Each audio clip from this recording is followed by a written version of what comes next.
La balado-diffusion de cette semaine est une présentation de JN Auto, vente et financement. Voiture presque neuve, plus de 35 véhicules électriques à partir de 50 $ par semaine. Le Cybertruck de Tesla est officiellement lancé et croyez-moi, ça fait jaser.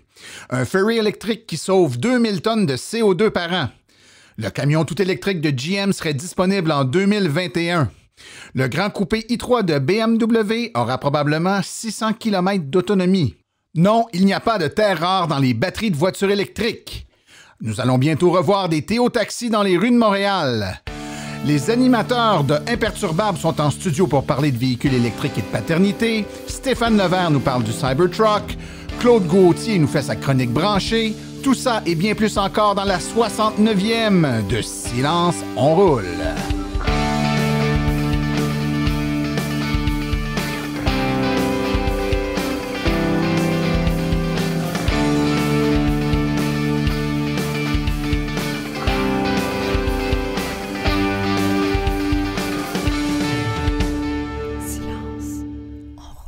Bonjour tout le monde, mon nom est Martin Archambault et c'est avec passion et plaisir que j'anime ce podcast dédié 100% aux voitures électriques.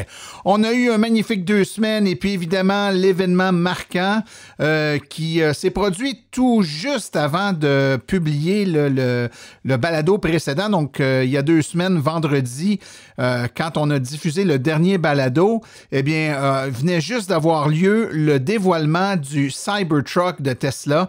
Évidemment, on fait l'enregistrement et le montage là, le mercredi, jeudi, donc il était trop tard pour insérer une portion sur le Cybertruck dans l'épisode d'il y a 2 semaines, mais on le fait cette semaine sans problème.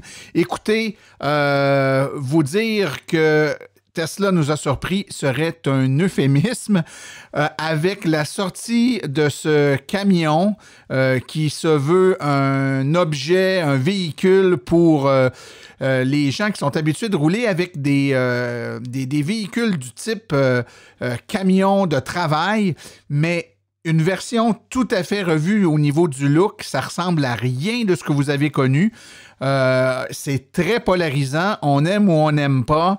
C'est un véhicule qui est très, très, très carré avec des angles droits, une finition en acier inoxydable, hyper résistant, des vitres anti-balles.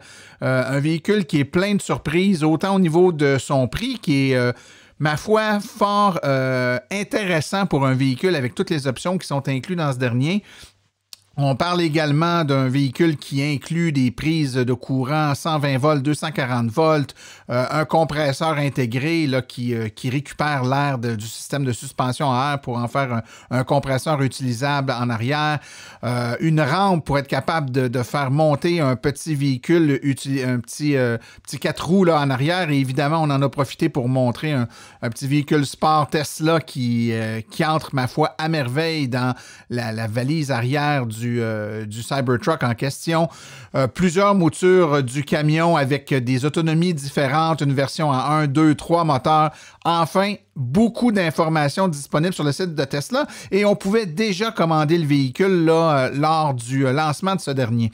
C'est un événement qui a duré assez longtemps. Ça a lieu tard le soir, évidemment.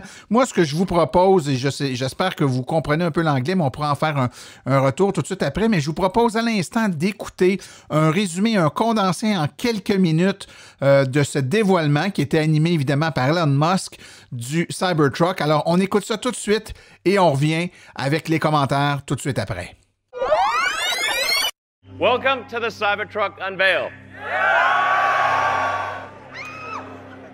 We created an exoskeleton.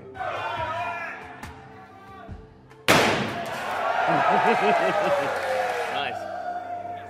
Now hit the Cybertruck.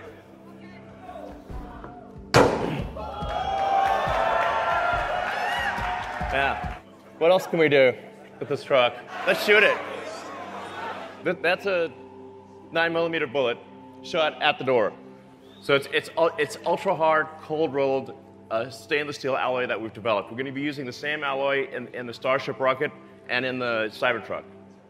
Let's show the glass demo. So first, this is regular glass. This is like normal glass, car glass. We want to show you what happens with normal car glass.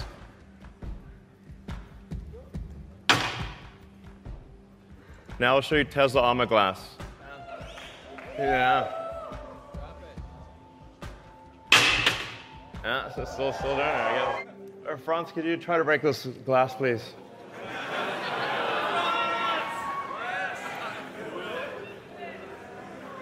Yeah. Sure? Yeah. Oh my fucking god. Well, maybe that was a little too hard.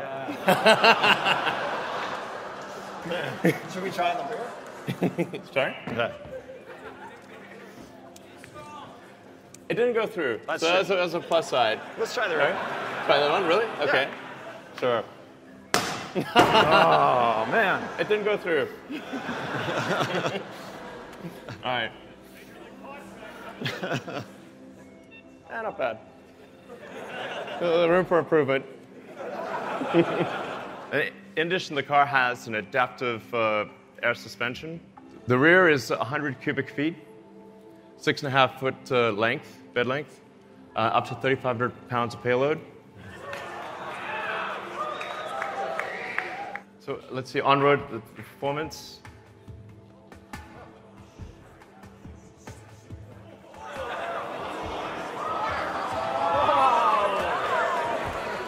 In terms of off-road performance, it's going to have the best angular approach angle, best clearance heights, best departure angle. For people that are really going off-road, this is going to be great. You could basically do the Baja Rally in this thing.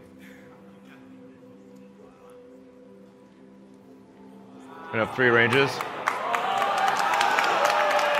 So obviously it'll have access to all the superchargers, be capable of more than 250 kilowatts. We'll reveal the actual number later. And it has onboard outlets for 110 and 220 volts. And as a little plus, because it's got an air suspension, we can tap off the air suspension so you have a pneumatic source. So you have yeah. You need an onboard air compressor. Of course, it will come with autopilot, standard.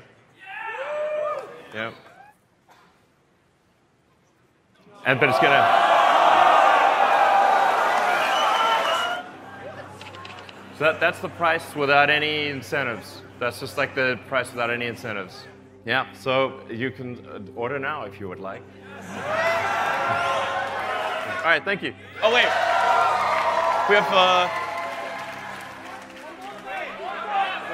We also made an ATV. So.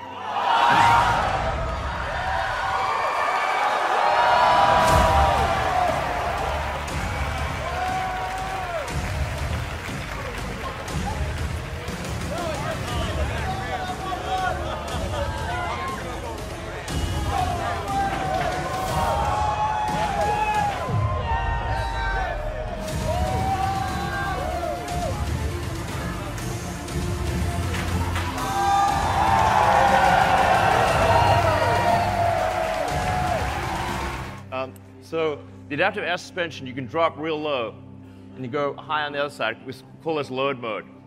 So you got load mode, you got a built-in ramp, so you can take an ATV or dirt bike, whatever you want, and load it on the back.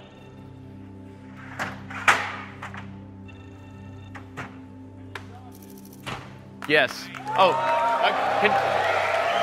and it's currently plugged in and charging. All right. Thank you. Oh, I should say also, we're going to be offering rides in this all night.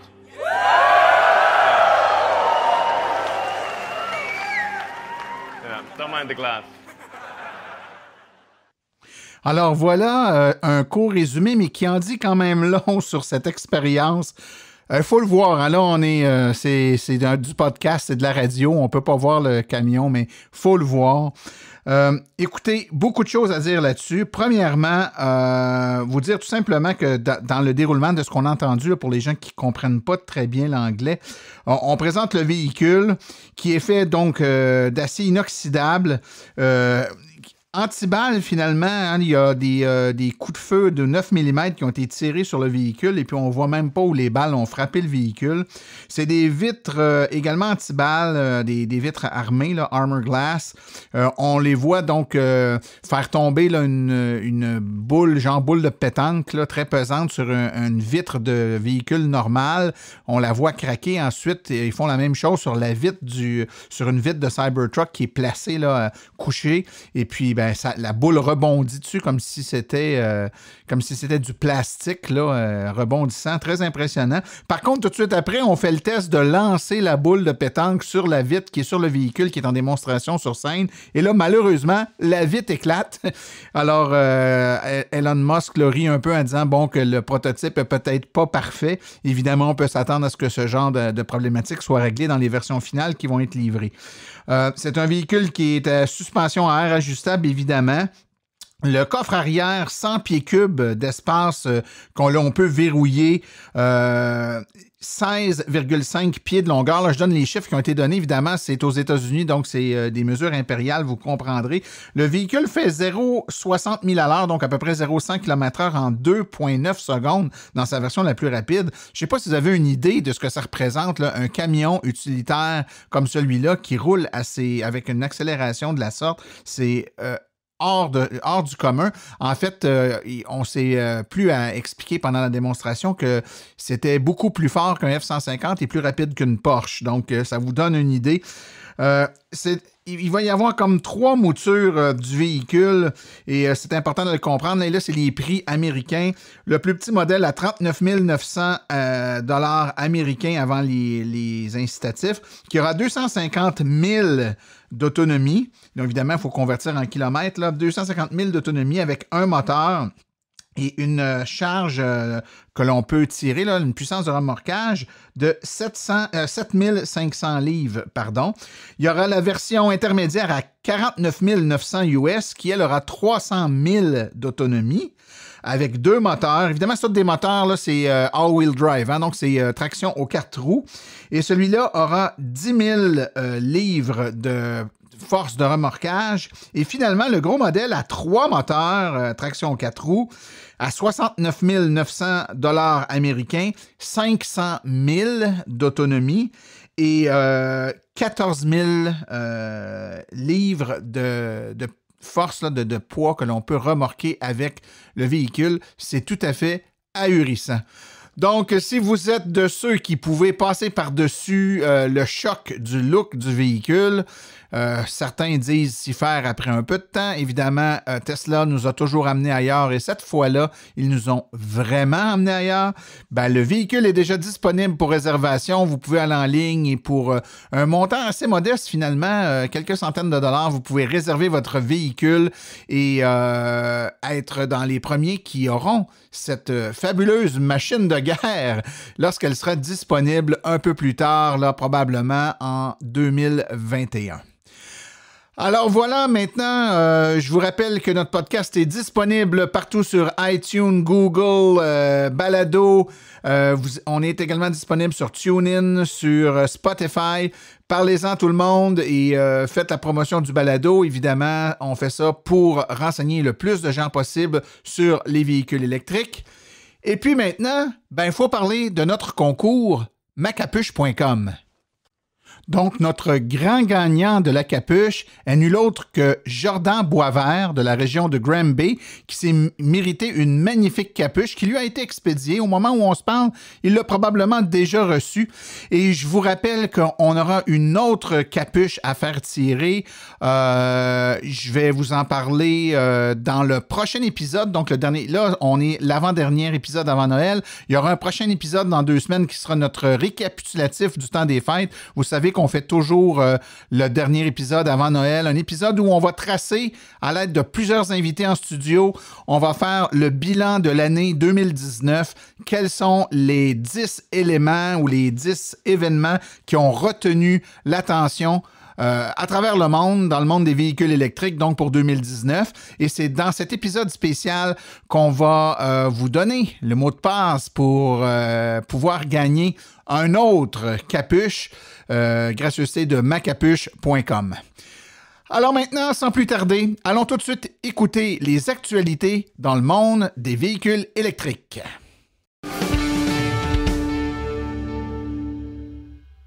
Ellen, un ferry 100% électrique, prétend avoir la plus longue autonomie. Et c'est en service depuis quelques mois maintenant et on estime que ce bateau électrique va permettre d'économiser 2000 tonnes de CO2 par an. Les ferries sont un bon point de départ pour électrifier le transport maritime car ils couvrent continuellement les mêmes itinéraires. Cela facilite grandement la planification et la recharge des ferries tout électriques. Les exploitants du premier ferry entièrement électrique en Norvège, l'Ampère, ont publié des statistiques impressionnantes après avoir utilisé le navire pendant plus de 2 ans. Ils affirment que le ferry entièrement électrique réduit les émissions de 95 % et les coûts de 80 %. L'année dernière, ils ont publié leurs conclusions et sans surprise, les économies de coûts potentielles intéresseront plusieurs compagnies de transport maritime qui envisagent déjà de plus en plus l'acquisition de nouveaux ferries tout électriques pour la conversion vers l'électricité des ferries qui fonctionnent actuellement au diesel. Déjà, Fjord 1, un important conglomérat de transport norvégien qui exploite 75 navires, a passé une commande importante au groupe Aviard pour la construction d'une flotte de traversiers entièrement électrique. Serait-ce en réaction au Cybertruck? Mais Mary Barra, PDG de GM, a déclaré jeudi à la conférence mondiale de l'automobile Barclays 2019 que le camion tout électrique de la société serait disponible sur le marché à l'automne 2021. Cette annonce confirme la chronologie apparue pour la première fois dans un rapport de Reuters le mois dernier, citant plusieurs sources proches des projets. GM veut répondre aux attentes des acheteurs traditionnels de camions et les nouveaux clients sur ce marché qui se procurent des pick-up qui correspondent à leur style de vie, a déclaré Barra. Nous comprenons très bien les deux clientèles. Ne cessant d'innover, Tesla travaille sur des essuie-glaces fonctionnant au laser. En effet, Tesla travaille sur une technologie consistant en des faisceaux laser installés sur des véhicules et éventuellement sur d'autres produits pour nettoyer automatiquement les débris du pare-brise de ces voitures. Si vous pensiez que le Cybertruck de Tesla était futuriste, attendez d'avoir entendu parler de cette nouvelle technologie développée par Tesla qui s'apparente en réalité à un essuie-glace au laser. Plus tôt cette année, Tesla a déposé une demande de brevet portant sur le nettoyage par impulsion au laser des débris accumulés sur des objets en verre dans les véhicules et les assemblages photovoltaïques, dis-je. Le brevet a été confirmé cette semaine. Décidément, c'est l'épisode du pick-up électrique.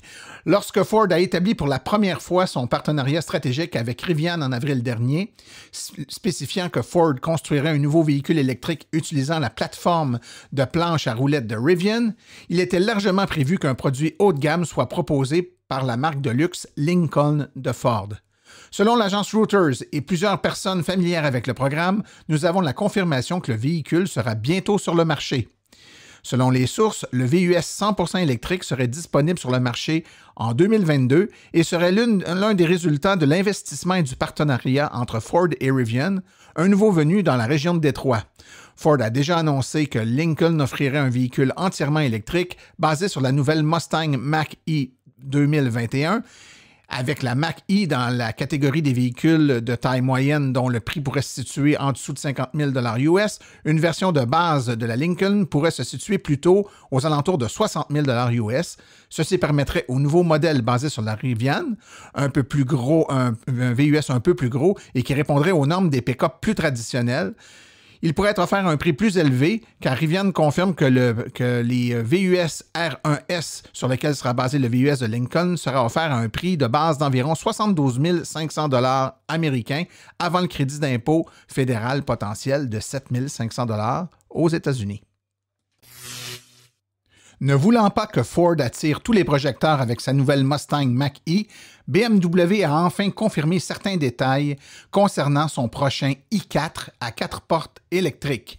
Le nouveau modèle fera partie d'une nouvelle génération de véhicules électriques de BMW qui offrira des performances inspirées, une dynamique de conduite précise et des déplacements confortables au sein d'un ensemble tout électrique. Pour la i4, cela signifie l'intégration de la dernière technologie eDrive et une puissance de 523 chevaux, 600 km d'autonomie et un look de coupé sport spacieux à 4 portes. L'année prochaine marquera le grand coup d'envoi de l'offensive des véhicules électriques de nouvelle génération de BMW qui s'articulera autour de sa technologie eDrive de 5e génération, d'une architecture évolutive combinant une batterie haute tension plus dense, d'un nouveau matériel de recharge et d'une nouvelle unité intégrée avec moteur, transmission et électronique dans un seul boîtier. BMW sera en mesure d'offrir différents niveaux de puissance et de l'adapter facilement à différents styles de véhicules. Dès l'an prochain, le crossover iX3 sera le premier à être commercialisé avec la Gen 5 eDrive, suivi par le iNext et le i4. En juin dernier, BMW a annoncé son intention de mettre sur le marché 25 véhicules électrifiés d'ici 2023, soit 2 ans plus tôt que prévu. Dans un article publié récemment, l'expert en électromobilité Daniel Breton devait rectifier les faits.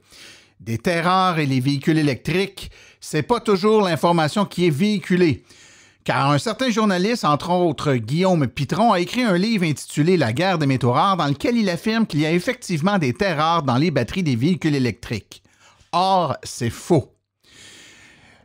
Selon Ressources naturelles Canada, les éléments de terres rares, ETR, sont utilisés dans de nombreuses applications industrielles, notamment l'électronique, l'énergie, l'aérospatiale, l'automobile et la défense. La plus importante utilisation des terres rares, à 24%, se retrouve dans les aimants permanents, qui sont une composante de nos téléphones cellulaires, nos téléviseurs, nos ordinateurs, nos automobiles, etc. Et en deuxième rang, les terres rares sont utilisées dans les catalyseurs de craquage de produits pétroliers à 21%. Si on retrouve parfois des terres rares dans les aimants de certains moteurs de véhicules électriques, ce n'est pas le cas pour tous les modèles, mais par contre, non seulement utilise-t-on les terres rares dans tous les systèmes antipollution de tous les véhicules à essence, mais on en utilise aussi pour le raffinage des produits pétroliers nécessaires pour propulser ces véhicules. Lors de la même entrevue, M. Pitron a affirmé, le plus sérieusement du monde, qu'on retrouvait dans les batteries de véhicules électriques des terres rares telles le lithium, le cobalt, le cérium. Or, le lithium et le cobalt ne sont pas des terres rares et il n'y a pas de cérium dans les batteries lithium-ion. Le président et chef de la direction de Québecor, Pierre-Carl Péladeau, a laissé entendre mardi que des taxis électriques de Théo Taxi pourraient refaire apparition sur les routes de la métropole dès l'an prochain. On travaille actuellement sur le projet, on pourrait appeler ça Théo 2.0 d'ailleurs. J'ai une rencontre avec mes collaborateurs demain après-midi, a indiqué le magnat de la presse mardi matin en entrevue avec Paul Arcan au 98.5. Espérons rapidement le retour de Théo Taxi sur nos routes, avec la venue également des taxis électriques BYD qui arrivent sous peu. Selon le rapport sur le point de bascule des voitures électriques du Boston Consulting Group, d'ici 2030, les véhicules électriques représenteront environ un quart des voitures en circulation et 50 à 60% des ventes. Au cours de la prochaine décennie, de nouveaux produits et services pour la mobilité électrique pourraient générer une valeur ajoutée entre 3 et 10 milliards de dollars pour une clientèle de taille moyenne comptant entre 2 et 3 millions de consommateurs. Cette valeur ajoutée pourrait varier entre 3 400 et 7 400 $ par véhicule électrique, y compris le retour sur investissement, l'amélioration du réseau électrique, les activités de soutien à la réglementation de la mobilité et les revenus provenant de la fourniture de nouveaux produits et services.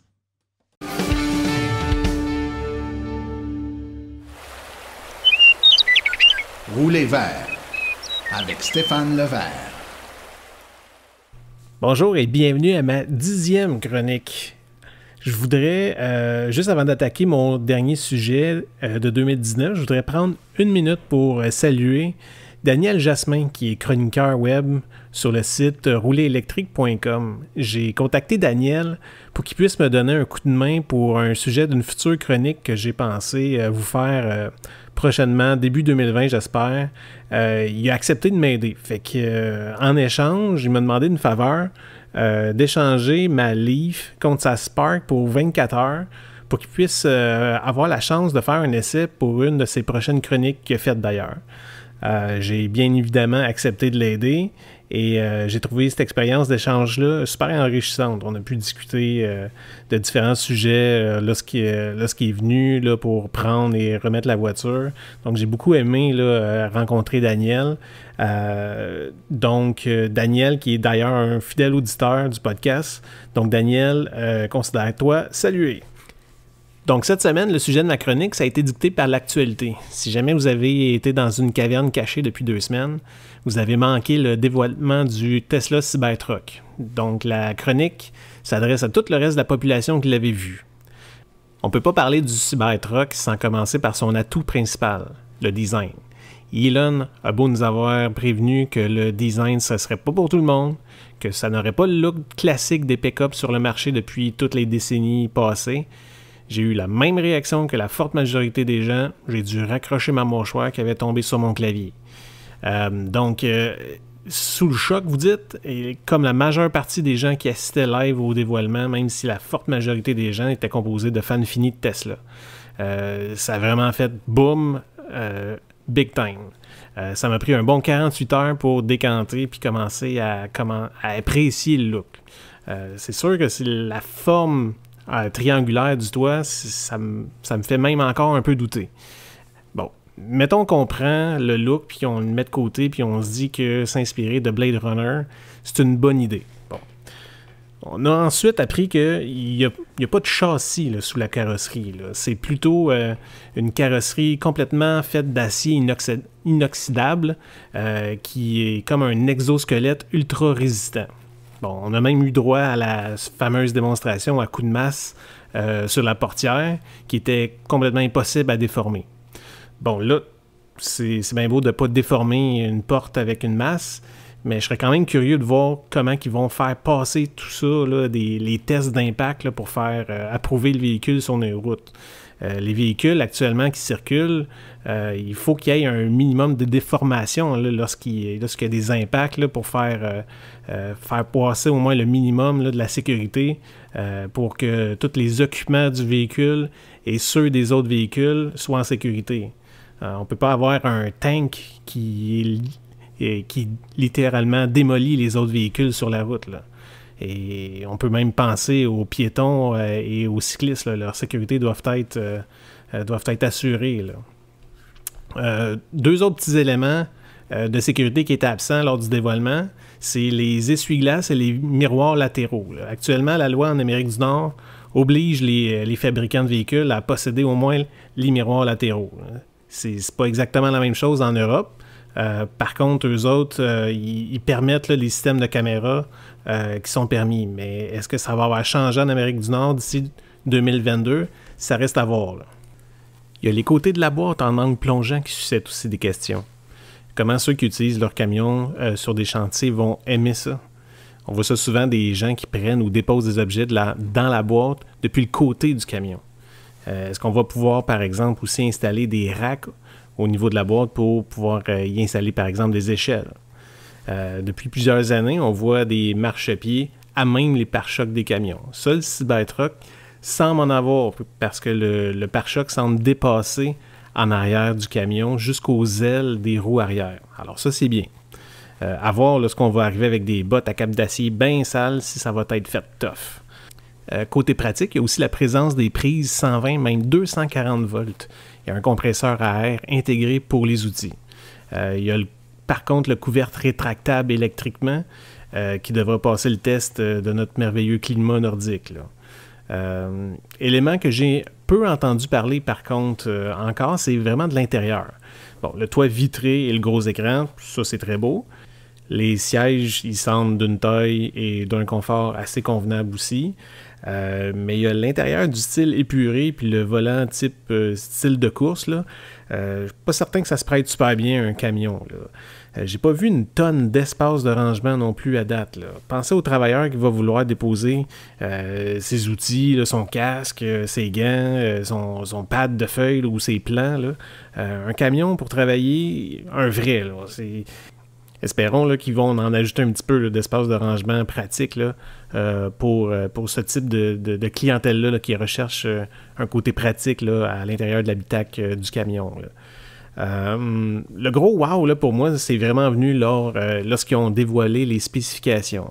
Le grosso modo, là, de 400 à 800 km d'autonomie selon la version. Il y en a à propulsion, traction intégrale à 2 moteurs, puis même une configuration à 3 moteurs, là. De 7500 à 14 000 livres de capacité de remorquage, une suspension pneumatique, des temps d'accélération démentiels, mais personnellement, je ne crois même pas que ça devrait être un critère important pour quelqu'un qui recherche ce type de véhicule-là, là. Donc, les prix annoncés, là, c'est vraiment impressionnant. À partir de 39 900 US pour la version en propulsion et la plus petite autonomie, à 49 900 US encore pour la version à 2 moteurs et 69 000 pour la version à 3 moteurs.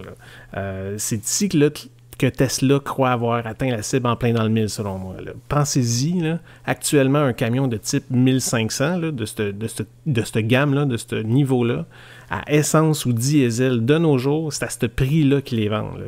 Imaginez l'économie de carburant sur la durée de vie du véhicule maintenant, là. À voir, là, à confirmer si ces prix annoncés-là vont être vraiment les vrais prix rendus en 2022. Là. Rappelez-vous quand même là, que lors du dévoilement de la Model 3, la version standard, le Standard Range, elle devait être à 35 000 US, puis 45 000 l'équivalent en canadien. Mais aujourd'hui, en 2019, là, la Standard Range n'est pas vraiment disponible. Il y a la Standard Range Plus, qui est environ 45 000 US et 55 000 canadiens. Donc là, les prix qui ont été annoncés, est-ce que ça va être vraiment ça? Ça reste encore à confirmer, là. Donc pour arriver à au moins une gamme de prix de ce type-là, c'est certain que Tesla, il y a une grosse percée, là, une percée majeure à faire au niveau des batteries pour abaisser le coût de fabrication, là. On parle de batteries ayant des capacités énormes là, pour annoncer des telles autonomies, là.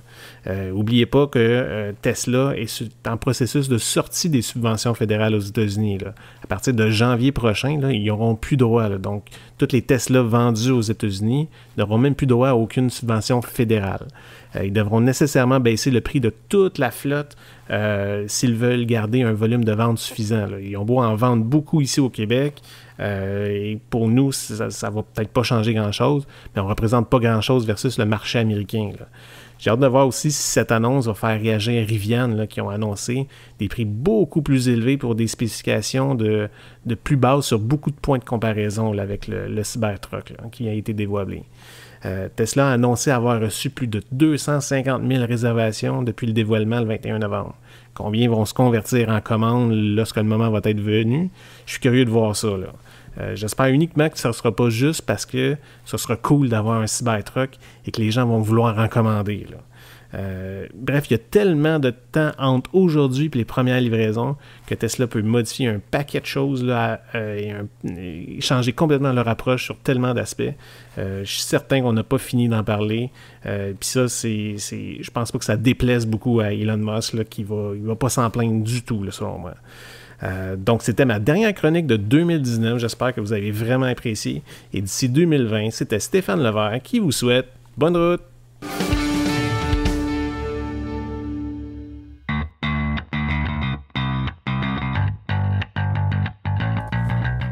Vous êtes intéressé à faire le saut pour une voiture électrique? Vous considérez choisir une voiture d'occasion? Rendez-vous chez JN Auto.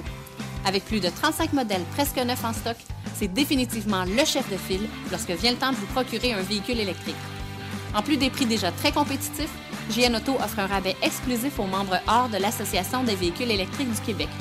Une réduction supplémentaire de 299 $ plus taxes sur le prix affiché au financement d'un véhicule entièrement électrique ou hybride rechargeable. Consultez notre liste de voitures au www.jnauto.com. Téléphonez-nous au 1-888-821-3084 ou rendez-vous directement en succursale au 317 route 116 à Richmond, en Estrie. JN Auto, choix, qualité et service après-vente irréprochable depuis 35 ans.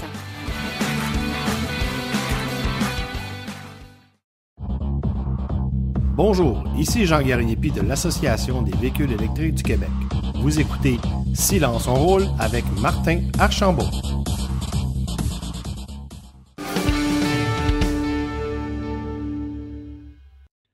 L'entrevue de cette semaine est en fait une synthèse d'une entrevue beaucoup plus grande, en fait, d'une émission d'un podcast beaucoup plus long que j'ai fait avec les gars des Imperturbables. Imperturbables, c'est un podcast qui est dédié à la paternité.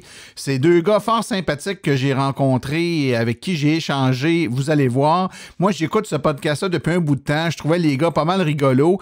Et dans un des épisodes du podcast, ils se sont mis à parler de voitures. Et je me suis dit, tiens, on a déjà fait un podcast où on a parlé du fait d'avoir une voiture électrique quand on a une famille. Mais là, je pense que c'est le bon moment d'entrer en contact avec ces gars-là et de leur dire, ben, dans votre show, peut-être que vous aimeriez entendre parler de voitures électriques. Ils ont accepté. On a fait l'émission ensemble. Donc, on a fait un de leurs podcasts qui dure plus d'une heure. Donc là, on va vous faire jouer un résumé, 15 à 20 minutes à peu près, qui va vous faire jouer l'essence de l'échange que j'ai eu avec les deux gars des Imperturbables. Mais je vous dis tout de suite pour nos abonnés, puis si vous n'êtes pas abonné, faites-le tout de suite. C'est gratuit. Là. Vous vous abonnez avec n'importe quel podcatcher, Apple Podcast, que ce soit Google Play, Google Podcast, Spotify, parce que l'épisode au complet va être diffusé, donc plus d'une heure d'entrevue où je parle de voitures électriques avec deux gars qui veulent en apprendre. C'est très intéressant. Donc, nos abonnés pourront l'écouter en épisode hors série dès la semaine prochaine. Mais pour l'instant, écoutons un résumé de cet entretien que j'ai eu avec les deux animateurs des Imperturbables. Hey, salut Julien, comment ça va? Hey, ça va bien, toi? Ça oui. va-tu mieux? Ça va mieux. J'ai encore ma voix de grenouille. Là. Je sais pas que je fasse des pendant l'épisode. Je vais essayer de rester loin du micro, mais ça va. Okay. Hey, aujourd'hui, c'est vraiment le fun qu'on accueille notre invité parce que, juste petite introduction, on a souvent parlé de ma Fit 2007, que je suis donc fier de ma Fit 2007 puis que je veux garder ma Fit 2007. Je vais arrêter de le dire. Oui, t'avais investi dessus récemment, d'ailleurs. En me disant que ça allait me permettre de la garder plus longtemps. Mais là, elle a brisé. Mais elle a brisé de façon majeure. Je pensais que c'est la transmission. Fait que bref, ça nous a posé des questions cette semaine. Quand on va changer de voiture, on s'en va vers quoi? OK. Puis toi, comme tu veux rien laisser au hasard, tu as décidé d'inviter un gars pour parler de ça. Ouais, je me suis dit que peut-être ça allait me donner de l'information. Donc, on accueille ce soir Martin de Silence on roule. Bienvenue Martin, c'est cool que tu sois les gars. Ben oui, ça me fait plaisir. Et je vais rassurer tout le monde, mon véhicule a été réparé finalement. Moi, je suis le gars zéro manuel, là, fait que ça a l'air que c'est un cardan qui était pété. Je sais pas ce que ça fait un cardan. Cardan transmission, c'est la même affaire. Moi, quand ça a pété, ça avançait plus. Je me suis dit, il y a un problème de transmission. Je donnais ce gaz, ça faisait oui, puis ça faisait rien. Bref. Réparé, par contre, ça nous a mis dans la posture à ma conjointe et moi on veut continuer à utiliser notre vieux véhicule parce qu'on se dit que bon, il consomme pas tant au kilomètre puis il n'y a rien comme côté environnemental, juste l'amener au bout. Mais on veut savoir qu'est-ce qu'on va acheter plus tard. Donc, je me dirige vers de l'usager, je me dirige vers quoi? Fait que la première question que j'aurais pour toi, c'est dans le domaine du véhicule électrique. Puis tu sais, on peut peut-être faire la distinction entre hybride puis électrique, là, mais dans le domaine de l'usager, ça existe-tu? Ça se trouve-tu? Ben, dans l'hybride, oui, beaucoup. Parce qu'il y a quand même, ça fait quasiment 30 ans qu'il y a de l'hybride, là. Fait que de l'usager, il y en a même qui n'existent plus, tellement c'est vieux. OK. Dans l'hybride branchable et dans l'électrique. Parce que ce qui est considéré comme un véhicule électrique du point de vue de la loi, de la réglementation, je te dirais, et de toutes les subventions puis les trucs qui viennent avec, faut que le véhicule soit branchable. Vous avez remarqué que les plaques sont vertes sur les véhicules électriques ou bleues. Une hybride, une Prius hybride traditionnelle, c'est pas un véhicule branchable. La plaque, elle va être bleue. Elle sera pas verte. C'est pas un véhicule électrique. Et t'as pas les avantages et subventions qui viennent avec les véhicules électriques. Passer sur le pont de la 25 gratuitement. Ce genre de petits perks-là qui est intéressant quand même. Hein? Mais pourquoi? Parce que dans la manière de faire, le moteur ou la batterie se recharge avec le roulement? Ben, qui n'est pas branchable? Oui, c'est vrai de dire que la batterie se recharge. Le moteur agit comme une génératrice qui va recharger les batteries. Mais c'est surtout que dans des hybrides comme ça, qui ne sont pas branchables, la batterie qu'il y a dedans, qui aide à faire fonctionner un moteur électrique qui va assister le moteur à essence, la batterie est tellement petite, c'est tellement négligeable comme apport que ça passe pas le seuil de dire, bon, ben, il y a un effort environnemental qui est fait, puis on va subventionner si tu veux. Alors, dès que tu tombes dans l'hybride branchable, c'est-à-dire que tu mets une batterie un peu plus grosse, assez grosse que là, ça devient difficile de la recharger juste en roulant, donc il faut la brancher pour la remplir. Là, le véhicule est plus économique qu'une hybride traditionnelle. De toute façon, charger la batterie avec l'électricité que nous vend Hydro-Québec va coûter moins cher que de brûler du gaz pour recharger la batterie. On a la chance au Québec, là, l'électricité n'est pas très, l'électricité très n'est pas chère. chère, puis le gaz est cher. L'écart, on est vraiment dans un scénario idéal. On a-tu une idée, mettons, de comparer un plein avec de l'essence versus un plein électrique? Oui. En fait, ce qu'on compare souvent, c'est la distance parcourue, parce qu'un plein de voiture électrique, c'est pas toujours la même distance, mais à distance égale, mettons, pour faire 100 km ou 1000 km, souvent, ce qu'on dit, c'est regardez votre kilométrage annuel, là, puisque ça vous coûte d'essence dans une année. Généralement, ça va vous coûter environ 7 fois moins cher rouler électrique. Quand même. Donc, tu prends ta facture d'essence de l'année, tu divises par 7, c'est ce que ça devrait te coûter. En moyenne, au Québec, ça coûte 300-325 $ par année d'électricité sur la maison parce que c'est essentiellement la maison que tu te recharges là, à 90 85-90 Ça dépend des gens. Là. Il y en a qui sont beaucoup sur la route, ça va être plus à l'extérieur, mais le commun des mortels, c'est 85 à 90 % à la maison. Ça va lui coûter 325$ de plus d'électricité par année. C'est l'équivalent d'une tank à eau chaude à peu près.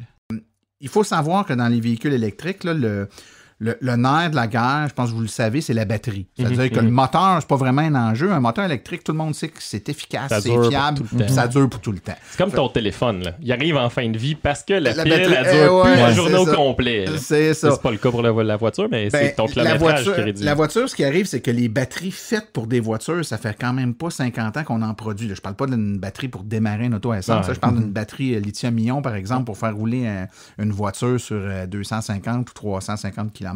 C'est une technologie qui est relativement récente, à évolution ultra rapide. Puis, il y a quelques années seulement, 5-6 ans, on réussissait de peine et de misère à faire des batteries qui nous permettaient d'avoir 100-150 km d'autonomie. C'était sur des petites voitures, parce que là, si on mettait ça sur des grosses voitures, on n'allait pas très loin. C'était trop loin. Et c'est des batteries qui n'étaient pas optimisées au point de vue de la chimie de la batterie, qui fait que la batterie avait des défauts qui étaient plus apparents qu'aujourd'hui. Le gros danger avec une batterie, c'est la chaleur. Quand tu surchauffes une batterie, elle va perdre de sa capacité. Donc, les premières batteries de première génération, qui étaient moins bien protégées contre la chaleur, surchauffaient puis perdaient de leur capacité. Donc, c'est comme si tu avais une tank à gaz qu'au fil du temps, elle rapetisse. Tu peux mettre de moins en moins de gaz dedans. Fait qu'aujourd'hui, quand tu fais un plein, au lieu de mettre 50 litres dedans, tu en mets 35 litres. Fait qu'elle va aussi bien qu'elle allait peut-être, mais elle se rend moins loin. Puis ces voitures-là qui viennent des États-Unis, s'ils arrivent de la Californie, évidemment, je peux vous donner l'exemple du Texas, mais il n'y en a pas beaucoup d'auto électriques là-bas, mais de la Californie, il y en a en masse. Il y en a plus beaucoup. Des F-150 au Texas. Oui, c'est ça. Ces voitures-là peuvent avoir eu chaud un peu, donc il faut être très prudent puis s'assurer que le vendeur, donc il faut aller dans un endroit là, reconnu. Certifié, puis il va vous donner un rapport qu'on appelle le SOH, là, le State of Health, c'est l'état de santé de la batterie. Donc c'est un rapport qui va te donner en pourcentage généralement la capacité de sa batterie versus son autonomie originale. Fait que si tu étais supposé avoir sur cette voiture-là 200 km d'autonomie, puis tu as un état de santé à 90%, tu sais que tu es à 90% de 200 km, c'est pas si pire. 180, c'est pas pire. C'est ça. Mais il y a des voitures qui arrivent avec des états de santé de 70%, 68%. Peut-être que c'est assez pour tes besoins, puis c'est correct, puis l'auto, ça va être un deal parce que la batterie a perdu de sa capacité. Je pensais que c'était aussi le froid. Le froid, le chaud. Ouais, le froid l'abîmera pas. Le froid, ce que ça va faire, c'est que ma voiture actuelle, moi, qui fait à peu près 260 km l'été, quand il fait froid, elle descend à 200 km, 190 km. Plus vite, là. Ça veut dire que... juste sur l'autonomie, mais pas sur sa durée de vie. Non, exactement. S'il y a de quoi, c'est même bon. Je veux dire, les batteries vont durer plus longtemps au froid, mais moins longtemps à chaleur. Donc, dès qu'il se remet à faire chaud l'été, je reviens à mon 260 km d'autonomie, tu comprends? Mais lorsqu'elle a eu chaud longtemps, trop chaud longtemps, puis qu'elle s'est dégradée rapidement, même dans certains cas de voitures américaines de première génération, donc mal protégées, je dirais qu'elle s'est dégradée de façon anormale parce qu'elle a vraiment été maltraitée.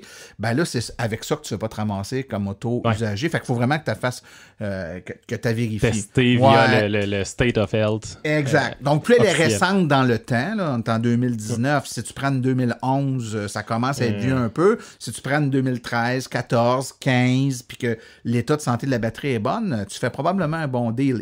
change ma fit là, demain matin avec les enfants et tout.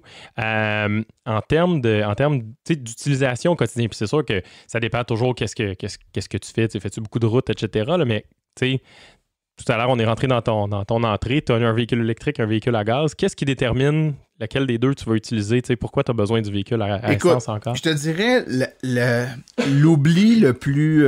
l'oubli, on peut pas le savoir dans le fond quand on se lance là-dedans. La gaffe qu'on fait, c'est que c'est facile de dire, mettons, dans un couple, tu as 2 autos, puis tu dis, je vais en remplacer une par une auto électrique.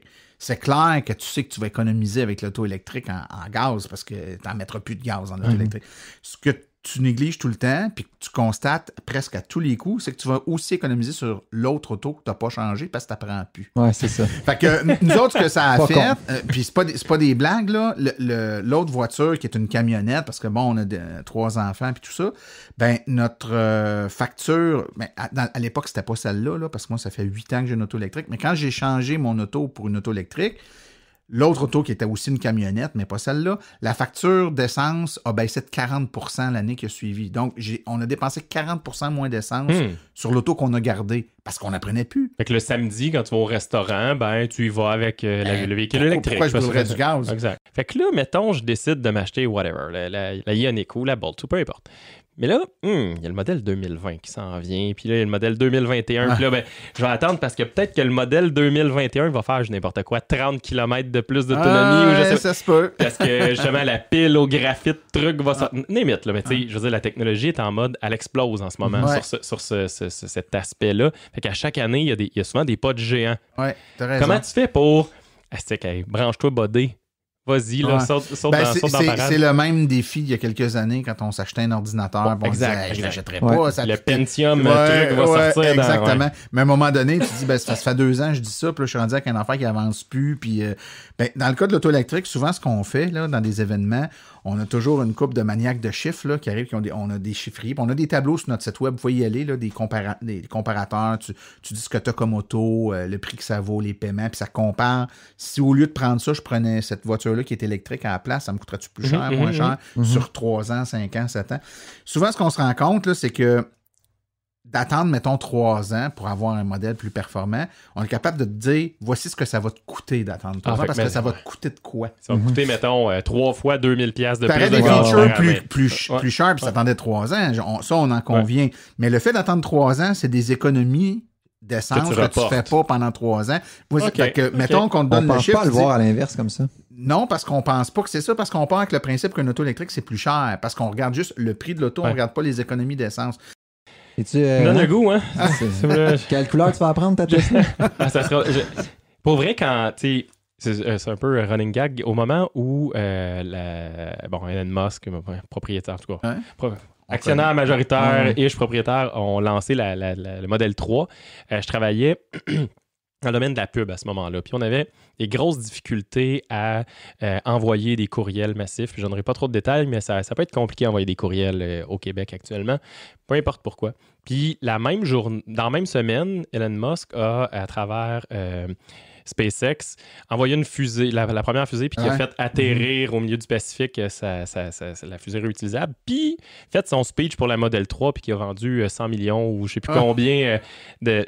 Puis je nous comparais, là, nous autres, on avait de la misère à envoyer des mails, puis lui, il faisait décoller, atterrir une fusée, puis lancer un char électrique pour 100 millions, bref. Fait que si vous voulez la bonne information, écoutez Silence on roule. Je pense que c'est ça la conclusion. Mais merci beaucoup, c'est vraiment cool. Oui, ça a été bien fin, les intéressant.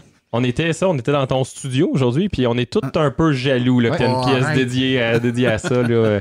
Moi, ce que je comprends... Tu vas acheter une Tesla puis tu vas avoir un studio à l'intérieur de ta comme c'est super bien isolé, ça serait écœurant. Mais en fait, ce que je pensais plutôt, c'est m'acheter une Tesla puis économiser tellement sur l'essence que je vais pouvoir m'acheter une plus grosse maison. Je pense que ça sera pas possible. Hein? On fera le business case après le show. J'ai une heure de route avec. Merci Martin. C'est bon. Merci. On remet ça. Alors voici ce que ça donnait, cette entrevue-là. J'espère que vous avez aimé. Si vous voulez avoir l'intégrale, savoir exactement tout ce qu'on s'est dit pendant plus d'1h15, épisode hors série qui va être diffusé vendredi prochain. Alors, seuls nos abonnés le recevront. J'espère que vous apprécierez. On poursuit tout de suite après la pause.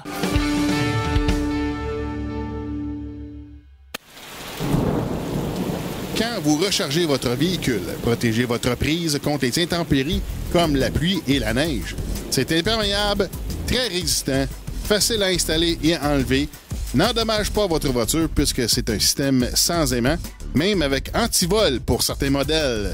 Cette housse protectrice de port de recharge est disponible en plusieurs couleurs: noir, rouge, blanc, bleu et gris. Disponible sur macapuche.com. 514-512-4652. macapuche.com.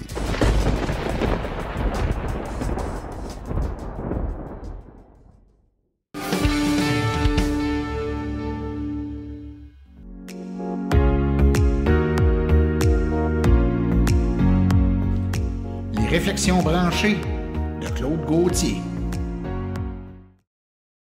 Alors, bonjour tout le monde et bienvenue aux chroniques des pensées songées de Claude Gauthier. Alors, ce soir, c'est Claude Gauthier tout seul. Il n'y a pas de Monsieur Côté. Monsieur Côté est parti aider ses petits-enfants à faire l'arbre de Noël, donc il ne pouvait pas être avec moi ce soir. C'est pas très important. J'avais quand même pas besoin de lui parce que je voudrais vous parler plutôt de quelqu'un d'autre. Pour ceux qui le savent pas, moi je suis un enseignant, donc j'enseigne l'anglais. Imaginez au niveau primaire. C'est quelquefois décourageant parce qu'on voit malheureusement pas toute la progression des élèves.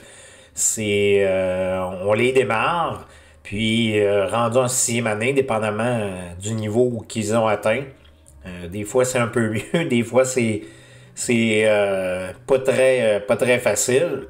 Donc on les revoit pas, puis on n'a pas idée de qu'est-ce qu'ils peuvent réussir à faire lorsqu'ils terminent leur secondaire. C'est un peu la même chose que je vis en étant directeur régional de l'AVEQ pour la région ici au Saguenay-Lac-Saint-Jean. Qu'on essaie des choses, des fois on a des petits résultats, des fois on voit pas des résultats, des fois on se dit qu'on n'aura jamais de résultats. Mais cette semaine, j'ai fait une agréable rencontre. Puis ça a été vraiment bizarre, je vous raconte ça. Il y a un client qui appelle, qui a acheté une auto, donc on m'a référé pour lui vendre la borne parce que je fais ça aussi.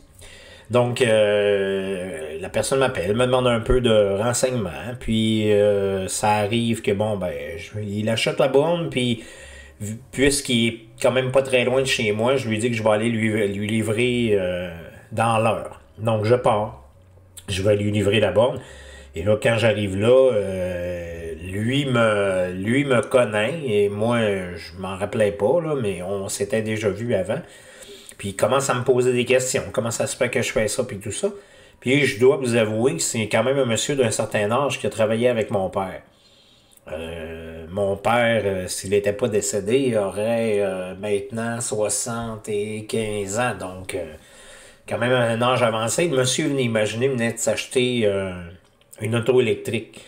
Donc je lui ai demandé un peu pour quelle raison il avait fait ça, et écoutez, j'étais presque sûr qu'il allait me dire qu'il l'avait fait pour sa femme ou n'importe quoi, et non, pas du tout, c'était pour lui. Puis il commence à parler, puis il me dit... il y a quelqu'un qui m'a parlé d'un gars, puis qui se renseignait, puis tout ça, puis il dit là, moi je me suis renseigné là-dessus, qu'est-ce que ça donnait, et je m'aperçois que la personne dont il parle, bien c'est moi. Parce qu'après ça, il m'a donné les détails là, de à qui il avait parlé, tout ça, puis c'est quelqu'un que je connaissais quand même assez bien. Donc, cette personne-là a acheté un véhicule électrique parce qu'il s'est renseigné à quelqu'un qui était déjà venu me voir lors d'une de mes conférences. Et après ça, lui a parlé de ça. Donc, j'ai quand même trouvé ça drôle. Quelqu'un qui restait proche de chez moi, on est dans le nord du Lac-Saint-Jean, qui achète une auto parce qu'il s'est renseigné à quelqu'un que moi j'avais déjà parlé, que j'avais convaincu, et que cette personne-là a convaincu une autre personne. Donc c'est quand même intéressant. C'est des choses qui, malheureusement, des fois, peut-être qu'on les voit pas ou qu'on pense pas que ça peut arriver. C'est peut-être quelque chose de plus fréquent dans les grandes régions, mais ça m'a vraiment frappé cette semaine quand j'ai fait cette rencontre-là. Donc, c'est pour vous dire que malgré que des fois, ça peut être difficile, je voudrais premièrement remercier et féliciter tous les bénévoles qui travaillent avec moi durant cette année à l'AVEC ou à d'autres organismes pour essayer de promouvoir un avenir meilleur. Donc, sur ce, je vous souhaite de joyeuses fêtes à tout le monde et une bonne année. Et on se revoit en 2020. Bye!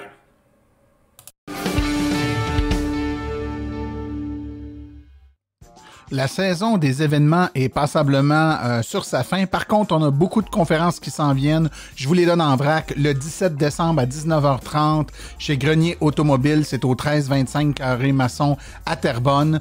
Une autre conférence le 15 janvier, 19h à la Bibliothèque municipale de Kirkland au 17100 boulevard Imus à Kirkland. Une autre conférence le 23 janvier, 19h à la Bibliothèque municipale de Contrecœur au 5000 route Marie-Victorin Contrecœur. Il y en aura une autre le 18 février à la Bibliothèque de l'Île des Moulins. C'est au 855 place de l'Île des Moulins à Terrebonne. Et finalement, une toute dernière le 22 avril, 19h à la Bibliothèque de Dollard-des-Ormeaux. C'est au 12001 boulevard de Salaberry, évidemment dans la belle ville de Dollard-des-Ormeaux.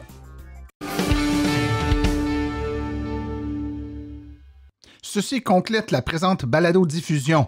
Silence on roule remercie tous les collaborateurs, particulièrement aujourd'hui, Mathieu Lemaire-Lafont, Julien Garceau, Stéphane Levert et Claude Gauthier. La reproduction de l'émission est permise, mais Silence on roule apprécierait en être avisé. Toutes questions concernant l'émission peuvent être envoyées à martin@silenceonroule.com. Pour toute question générale concernant l'électromobilité ou l'association, veuillez plutôt écrire à info@aveq.ca. Pour vous renseigner et avoir accès à toute la documentation de l'AVEC, visitez le www.aveq.ca. Je vous rappelle que sur notre site web, afin de vous faciliter la tâche, vous avez accès aux archives de nos balados ainsi qu'à des hyperliens sur les sites mentionnés aujourd'hui, le tout directement au archives au pluriel.silenceonroule.com. Mon nom est Martin Archambault et d'ici le prochain balado, j'espère que vous attraperez la piqûre et direz, vous aussi, silence, on roule!